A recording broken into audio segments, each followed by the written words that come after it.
Good afternoon. My name is Justin Miller. I'm here today with my law partner, Chris Stewart. The name of our firm is Stewart Trial Attorneys. We're here today with Miss Roxy Washington, Stephen Jackson, Gigi Floyd, Gianna Floyd, who's George Floyd's daughter. On behalf of the family, we just like to say to America and to the world, thank you. Thank you for being present with us in the moment. Thank you for caring, and thank you for showing your support. This battle, this fight is not over. And today we just want to show the world that George Floyd is not just a name, not just a meme, and not just something to be chanted. George Floyd was a real person. He was a good person, and he had people that loved him. And so we're here today to show the world these are the people that loved him, especially this young lady here and this young lady here. And with that, I'm going to pass it to my law partner, Chris Stewart, and he'll say a few words.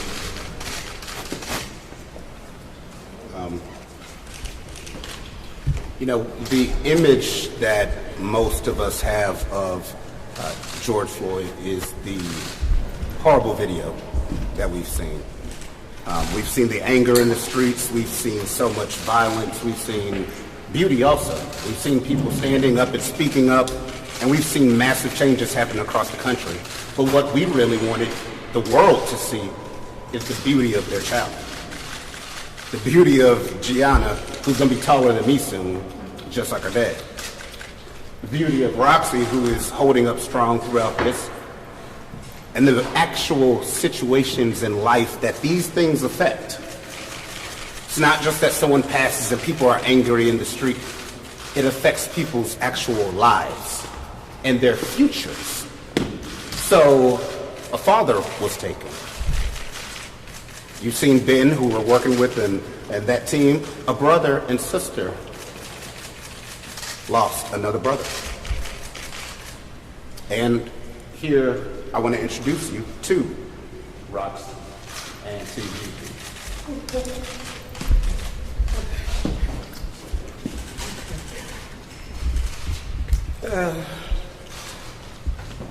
I don't have a lot to say because I can't get my words together right now. But I wanted everybody to know that this is what those officers took.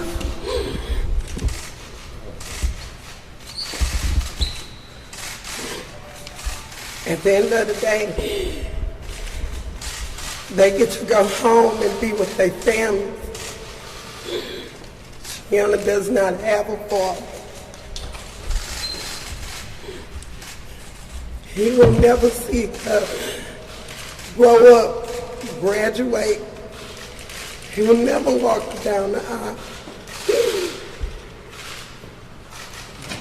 If there's a problem she's having and she needs her dad, she does not have that anymore.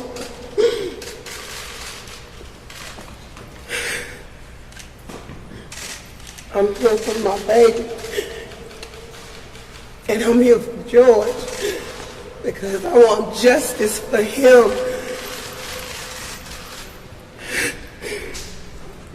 I want justice for him because he was good. No matter what anybody thinks, he was good. And this is the proof that he was a good man.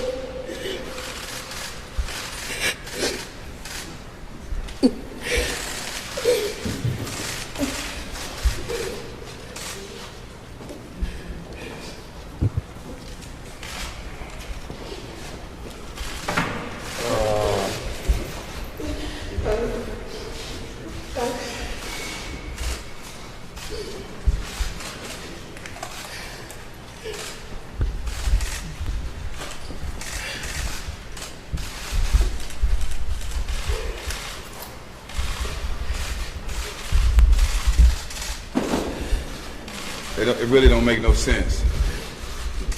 We all seen it, plain as day. Y'all in here with cameras for a reason, to record what's here so you can have it for later, so you can have proof of what happened today. Right? Am I right or wrong? so you can have footage of what happened today, right? And when you post that footage on your news station or whatever, you expect people to believe what you're posting and what you video was real, right? Am I right or wrong? Correct. Why is it not that simple when somebody's getting videoed and getting murdered? Why is it not that simple? Why do we have to see her pain? Why do we have to see a daughter getting raised without her father? But you know what? There's a lot of stuff you said that he gonna miss, that I'm gonna be there for. I'm gonna walk her down the aisle. I'm gonna be there for her. I'm gonna be here to wipe your tears. You know what I'm saying? I'm gonna be here for you and DD. Floyd might not be here, but I'm here for her. I'm here to get justice, and we're gonna get justice for my brother. We're not leaving. We're gonna keep fighting. We're gonna put my brother we're gonna send him home in beautiful ways this week. But I'm telling you, we are not leaving. We demanded justice, and I'm tired of seeing that. I'm not gonna see her hurt every day like this. We need justice. We demand it, and some kind of way, goddamn it, we gonna get it. Thank y'all for coming, but this shit has to stop, man. It has to stop.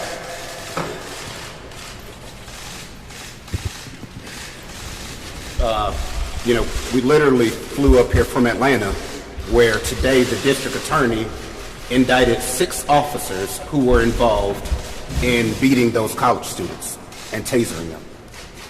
The district attorney, the mayor, and our chief of police took action in under a week. Fired and indicted. But yet here we're still waiting for the arrest of the other officers. Why can't that be a blueprint of what should happen in these officer-involved situations? The pictures last forever. But justice never truly comes in this, and time again, we're fighting these cases. Everybody at home is wondering why riots are happening, why protesting is happening. It is because situations like this do not get addressed. No one is saying that every police officer out there is out to try and kill somebody. But when someone does do something, when someone crosses the line, they have to go through the system and be held accountable. How is that not fair? And it always happens to African Americans. And the end result is this. And it's a circle because then it's held against a young African American child when they don't have a parent, when they don't have a father.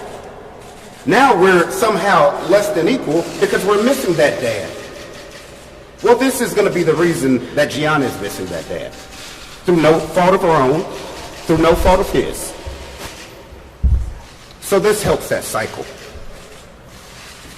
And it has to end. And we plan on fighting until the end to make sure that that happens, even with new policies being instituted, with the investigation that was announced today. We hope to see further steps so that this never happens again. With that, we'll take a few questions.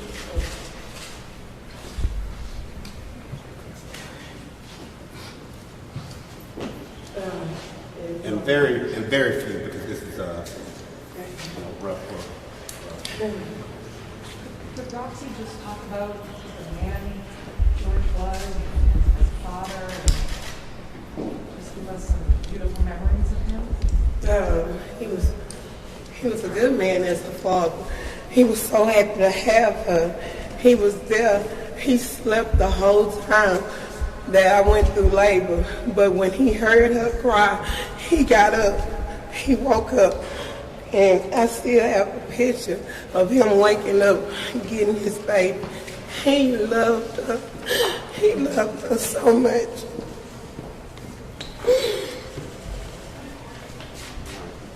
One last question. Ma'am, what can you tell us a little bit about what he told you when he wanted to move to Minneapolis? Why did he move? What did he tell you about that? To work, to seek work, job opportunity.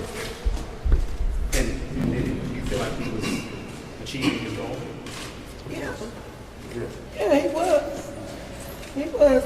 He was able to remain a part of the job. Of course he was. He still took care of us. He lived here, but we still had that connection, you know? And he still took care of us. He provided for us. He living here, working. That was his main reason for moving here. When he called me, His whole reason for coming was to get here, get away from Texas, so he can come and provide for his family, be a better father, be a better provider. His whole reason for being in Minnesota was to work and drive trucks. That's why he came here. And he was doing that. He was doing great here. He was turning the curve. And then this happened. So he was doing his part. So we hope y'all see the human side of George and not just pictures and videos on the internet, and that he has a legacy, a beautiful legacy, that no matter how rough and chaotic the world looks right now, this beautiful little girl is going to have a bright future. And, you know, like I said, like Jack said, we're going to guarantee that. Making sure everybody's held accountable and making sure that our future is bright. So now associate this beautiful little face when y'all think of that memory. And when you see images or some outlets trying to bring up things to destroy a man's name, you think of this every single time that you see something like that. Y'all should know this is the frustration I have. This is my brother's 6-year-old daughter. I have a daughter. So this is my frustration. Y'all want to know why I'm here? Why I'm standing? Why I'm here? Because my brother's daughter have to live without him. Look at the tears from Roxy. This is why I'm here. I'm through crying. I'm ready to fight. I'm ready to stand for my brother. I'm ready to get justice for my brother. That's why I'm here. So ask me that. Thank y'all. Thank you.